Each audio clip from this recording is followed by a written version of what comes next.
ሊቀ ስልጣናትም ባሉበት ልናገር። ስላሴ አካል አላቸው የላቸው? ሲውላቸውም ተናገሩ። ጾታ አላቸው የላቸው? ተናገሩ። አይዟችሁ። ወይም የላቸውም ወይም አላቸው በሉ። የላቸውም? ያገር ያለ መብረቅ ማለ መምጣቱ በጣም ይገርማል። እናንተ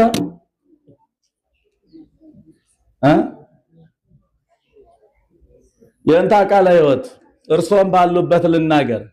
አንድ ሰው ሲሰብክ ስለሰማው ሊቀ ስልጣናት እንኳን ኖሩ ዛሬ አንድ ምሁር ሲያስተምር ሰምቻለሁ። ይሄን ነገር ሃይ መባል መቻል አለበት። ጾታ የላቸውም የተባሉ መላእክት ናቸው እንዴ? ከሦስቱ አካላት አንዱ አካል የሌለው ነው እንዴ ከመቤታችን ሰው የሆነው እንዴ? ምንድነው? እዛ አትናቴዎስስ በምዕራፍ 8 ላይ በአንቀጽ 8 በነገራችን ላይ እነዚህ እነ መጽሐፈ መነኮሳት እና ሃይማኖተ አበው አንቀጽ እንጂ ምዕራፍ አይባሉ።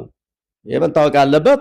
ስለዚህ በዛ በስምንቱ ላይ ለእግዚአብሔር አካል አለው፣ አይን፣ ጆሮ፣ አፍንጫ ብሎ ወኩሎሙ መልክዓ ጽዱቃት የታወቁ የተለዩ መልክዓት አሉት አላለማት ነው ተወስ እንዴ? ነውር እኮ ነው።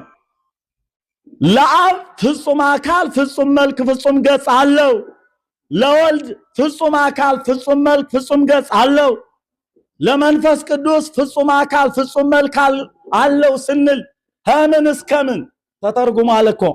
ከራስ ጠጉር እስከ እግር ጥፍር አልተባለ? ነውር ነው። ወላዲተ አምላክን እንደው በዚህ አንገት እንሰጣለን። ነውር ነው ያልተባለ መመራን ያላስቀመጡት ያላሉት ሲናገር ስለሰማሁት ነው። ከዚህ ምጠየቅ ከሆነ ከዚህ በኋላ ልጠየቅ። የኛ አካል በስላሴ አካል ልክ ነው እንዴ? አናፍርበትም። ሃይማኖት እኮ ነው እንዴ? ሙሉ አካል ነው ያላቸው።